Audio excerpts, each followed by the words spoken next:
మరొక ఉత్తరం చూద్దామండి. హైదరాబాద్ నుంచి పూర్ణిమ రాస్తున్నారు. ప్రయాణం, ఉద్యోగం తదితర కారణాలు ఉన్నప్పుడు గ్రహణ నియమాలు ఏ విధంగా పాటించాలి తెలియజేయగలరు అంటూ రాస్తున్నారు. పంచాంగాలన్నీ మనకి ఫలానా రోజు గ్రహణం ముందే చెప్పేస్తున్నాయి కదా. ఇవాళ దుర్ముఖినామ సంవత్సర పంచాంగం వచ్చిందంటే 6 నెలల ముందు వస్తుంది. ఎప్పుడు సూర్యగ్రహణం ఉందో, ఎప్పుడు చంద్రగ్రహణం ఉందో చెప్పారు. అవన్నీ ముందే చూసుకుని మన ప్రయాణాన్ని వాయిదా వేసుకోవడం మంచిది.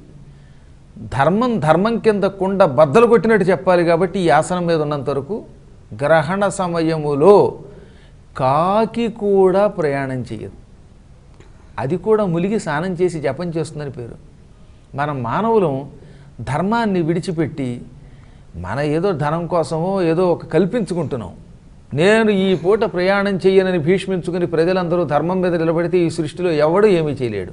కాబట్టి నేను నిజం చెప్పాలంటే ధర్మం ప్రకారంగా ప్రయాణం చేయొద్దనే చెబుతాను. ఇంకా అత్యావశ్యక స్థితి అని ఒకటి ఉందని మీరు అన్నారు కదా.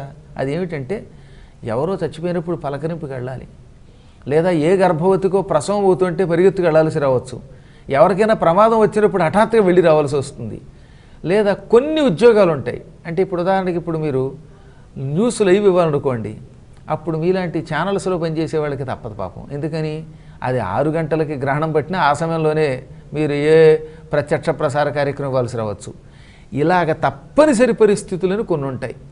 అటువంటి వారికి మాత్రం ఏం చెప్పారంటే ప్రయాణం చేసే ముందు ఒక దర్భపుల్ల చేత్తో పట్టుకుని భగవంతుడి యొక్క నామాలు దామోదర, సంకర్షణ, వాసుదేవ, ప్రద్యుమ్న ఈ శ్రీమన్నారాయణ నామములు జపం చేసుకుంటూ వెడితే అటువంటి వాడికి ప్రయాణం చేయటం వల్ల వచ్చే దోషం రాదు.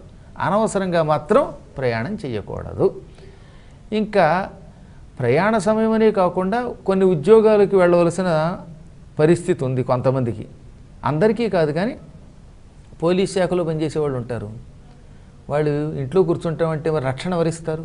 దేశ రక్షణ ఒకటి ఉంటుంది సిపాయిలకి, అవునా? కాబట్టి సరిహద్దుల్లో రక్షణకి నిరంతరం కృషి చేసేటటువంటి మహానుభావులైన సైనికులు, అలాగే రక్షక భటులు, ఆకాశంలో మనల్ని విమానాల్లో తీసుకెళ్ళేటటువంటి వాళ్ళు, రైళ్లు నడిపేవారు, ఇటువంటి వారికి ఏం చెప్పారంటే శివనామస్మరణ చేసుకుంటే చాలు ప్రయాణం చేయొచ్చు. కాబట్టి వాళ్ళకి మినహాయింపు ఏమిటనమాట, శివశివ అనుకుంటూ వెళ్ళండి. అది కూడా సూర్యుడు చూడకుండా చేస్తే చాలా మంచిది. సూర్యగ్రహణం గురించి మనం చెప్పుకుంటున్నాం కనుక గ్రహణ సమయంలో సూర్యుడిని చూడకుండా మన ప్రయాణాలు మనం చేసుకున్న, ఉద్యోగాలు చేసుకున్న దోషం కాదు. మర్నాడైనా ఏదో ఒక సమయంలో ఆలయానికి వెళ్ళి భక్తితో పరమాత్మకి నమస్కారం చేసుకుంటే ఈ నిషిద్ధ కాలంలో ప్రయాణము ఉద్యోగము చేయడం వల్ల వచ్చే దోషం తొలగుతుంది. కాబట్టి ఆ ఒక్క పని చేయండి. మిగతా వాళ్ళకి మాత్రం మినహాయింపు లేదు. అత్యావశ్యక స్థితితో కూడిన ఉద్యోగములు చేయువారు, గర్భవతులు, ప్రాణరక్షణ చేయవలసినటువంటి వాళ్ళు, ప్రాణం పోయిన వారిని పలకరించడానికో లేక ప్రమాదంలో ఉన్న వాళ్ళని రక్షించడానికో వెళ్ళేవారు, వీరికి మాత్రమే ప్రయాణము చెయ్యడానికి అవకాశం ఇచ్చింది శాస్త్రం. తక్కిన వారికి శాస్త్రం ఇవ్వలేదు. కాబట్టి సాధ్యమైనంత వరకు ప్రయాణాన్ని తక్కిన వాళ్ళంతా విరమించుకుంటే మంచిది. మరి